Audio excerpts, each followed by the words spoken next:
Padre, me pongo en tus manos, haz de mí lo que quieras. Sea lo que sea, te doy gracias. Estoy dispuesto a todo. Te lo entrego todo, con tal que tu voluntad se cumpla en mí y en todas tus criaturas. No deseo nada más, Padre. Te confío mi alma y te la doy, con todo el amor del que soy capaz, porque te amo y necesito darme, sin medida, con una infinita confianza, porque sé que tú eres mi Padre. Hermanos y hermanas, muy buenos días. Iniciamos hoy una nueva semana. Hoy es el primer día de la semana. El primer día de la semana es el día de la acción de gracias. La acción de gracias se hace en orden a la justicia ante Dios. Para nosotros ser justos ante Dios es necesario dar gracias. No si nos parece, no si nos provoca, no si queremos. En conciencia es obligación. Hablo de la conciencia. Después de que la conciencia me obliga a mí a decir, tengo que dar gracias, viene la voluntad y pone por obra la acción de gracias. Es decir, el encuentro personal con el Señor. Nunca busquemos un encuentro comunitario con hombres y mujeres para tener relación de testimonio, de servicio, de caridad, sin tener primero el encuentro con Dios. Porque no tiene ninguna razón de ser. Que yo le dé a los demás lo que no le doy a Dios, que le dé a los hombres lo que le niego a Dios, y así sucesivamente. No tiene sentido, no tiene razón de ser. Miremos el contexto de la palabra en esta ocasión. Día domingo, profeta Ezequiel. El Señor llama al profeta Ezequiel y el mismo profeta dice, entró en mí el Espíritu del Señor. ¿Ve? El Espíritu del Señor es la voz del Señor que lo llama, por eso llama Espíritu del Señor. Entró en mí y me dijo, hijo de hombre, ve que te voy a mandar a cumplir una misión. ¿Y la misión qué es? Ve y dile a mi pueblo Israel esto, esto y esto. Comunícales estas versiones, comunícales esta palabra, comunícales este sentido, comunícales esta verdad. El Señor sabe que son difíciles.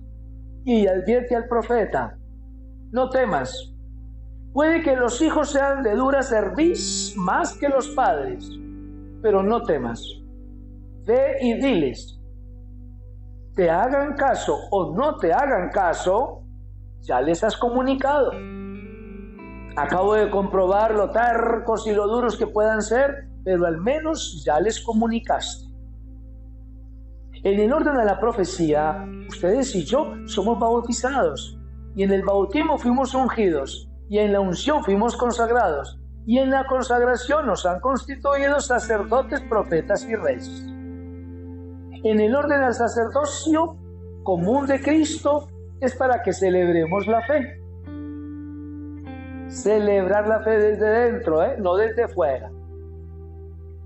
En el orden de la profecía para comunicar, anunciar y denunciar, como el profeta Ezequiel, como el profeta Amós, como Isaías, como Jeremías, como cualquiera de tantos. Y en el orden al reinado, esperar a que seamos premiados ustedes y yo, porque es justo y necesario que el Señor Dios misericordioso dé a hombres y mujeres lo que merecieron en la presente vida. Entonces, como el profeta, ve y diles, anuncia, te hagan caso o no te hagan caso, ya saben que les dijimos. El resto son ¿qué? Consecuencia de comportamientos meramente personales. El que obró bien, tome, paga. El que obró mal, tome y lleve y no más. En este orden de la expresión, vivencia, testimonio y acción del profeta, viene el texto que actualiza la palabra del Antiguo Testamento, y es el evangelista.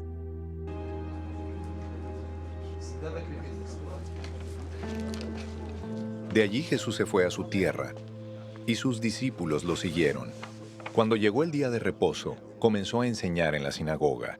Al escuchar a Jesús, muchos se preguntaban admirados, ¿De dónde sabe todo esto? ¿Qué clase de sabiduría ha recibido? ¿Cómo es que con sus manos puede hacer estos milagros? ¿Acaso no es este el carpintero, hijo de María y hermano de Jacobo, José, Judas y Simón? ¿Acaso no están sus hermanas aquí entre nosotros? Y les resultaba muy difícil entenderlo.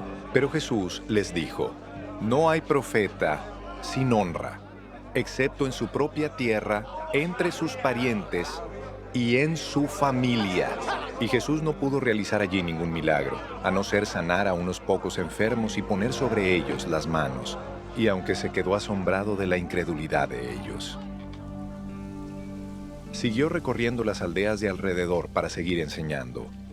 En el contexto del evangelista, entonces viene la palabra, cuando Jesús se presenta a enseñar. Y Jesús se presenta a enseñar como de costumbre, o en la sinagoga, o caminando, o junto al lago, o en la montaña, etc. Y entonces Jesús enseña, y en su enseñanza sucede lo del profeta Ezequiel en el Antiguo Testamento: tercos y duros que no creen. Y viene Jesús y enseña, y los mismos tercos y duros de su tiempo tampoco creen. Y por lo tal, el Señor no se disgusta, pero sí les advierte: ya hablé al menos, pero solo en su casa y entre su familia desprecian a un profeta. ¿Ven? Sufrió las mismas consecuencias que sin duda tuvo que haber tenido, vivido y experimentado Ezequiel y algunos de los otros profetas. Lo mismo. No los escuchaban, los rechazaban. Cuando hablaban de bendiciones los aceptaban, pero cuando hablaba de juicios o sentencias, ahí sí se disgustaban. Se viene a Jesús y sentencia: solo en su casa y entre su familia son capaces de despreciar a un profeta. Y armándose de valor, dijo lo que tenía que decir y no cumplió más, no hizo más. Incluso advierte el evangelista: y no quiso hacer allí muchos milagros. ¿Por qué? Porque les faltaba la fe. ¿Y la fe qué es? Compromiso. Al faltarles compromiso, ¿qué sigue haciendo ahí? Nada. Entonces ni habla, ni dice, ni comunica, ni hacen milagros, que son los grandes signos. Ante los duros de corazón, ante el ignorante que duda, ¿para qué darle testimonio de cosas contrarias a lo que no quiere aceptar? El punto intermedio entre el Antiguo y el Nuevo Testamento lo encontramos en la carta del apóstol. La carta del apóstol Pablo, para ustedes y para mí, es un aliciente. Y digo un aliciente porque dice: Dios me llamó, el Señor me da la fuerza, Él me da el coraje. Como el profeta, el Espíritu del Señor entró en mí. Llega la palabra del Señor a padres, a madres de familia que tienen la misión de asumir de profetas ante los hijos. Decir, comunicar, anunciar, corregir, reprender. Incluso les dice: padres de familia, díganles, háganle las cosas, háganles saber, grítenles si quieren. Háganles caso o no les hagan caso, ya les advirtieron. Por lo tal, cada uno, ¿de quién? De los hijos, espera las consecuencias. Si el hijo obra bien, como en el profeta, recibirá sus bendiciones. Y si el hijo obra mal, como en la sentencia del Señor, cada uno se paga sus propias desgracias. Y entonces el profeta, en la actualización de la palabra, es el apóstol dice: me glorío de mis debilidades. Ya hace alusión a la pequeñez, a las debilidades suyas, a las imperfecciones, a las incongruencias, a los momentos difíciles, a los momenticos de trabas en la tranquera de la rueda para no caminar, para no avanzar. Y el apóstol, reconociendo todo eso, entonces manifiesta su expresión diciendo: me glorío de mis debilidades. ¿Por qué? Porque le dice el Señor: Señor, basta ya, quítame esto y aquí, llámame, yo no soy capaz, yo soy imperfecto. Y el Señor le dice: te basta mi gracia.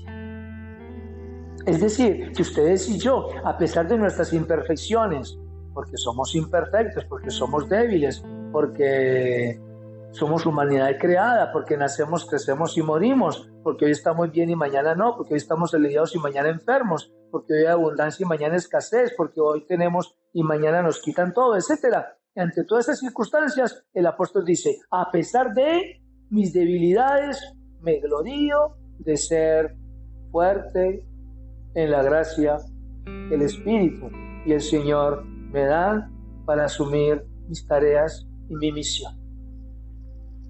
De manera, mis estimados hermanos y hermanas, que no desfallezcamos. No desfallezcamos, porque en medio de las imperfecciones de ustedes y las mías, tenemos que estar adelante, siempre seguros de que mientras tengamos la intención que gobierna el corazón, la intención que gobierna el corazón, es probable esperar buenas acciones, que son las que regulan la voluntad.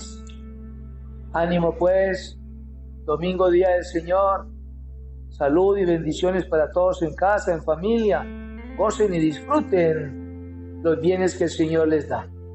Solo el que agradece en justicia tiene derecho a recibir. Solo el que agradece. El que no agradece en la misma justicia, la palabra dice, no se le dará, más se le quitará lo que tiene. Ojo, que de la riqueza podemos pasar a la pobreza o quizás a la miseria. Que los bendiga el Dios Padre, Hijo y Espíritu Santo, descienda sobre ustedes y los acompañe para siempre. Excelente y bendecida semana.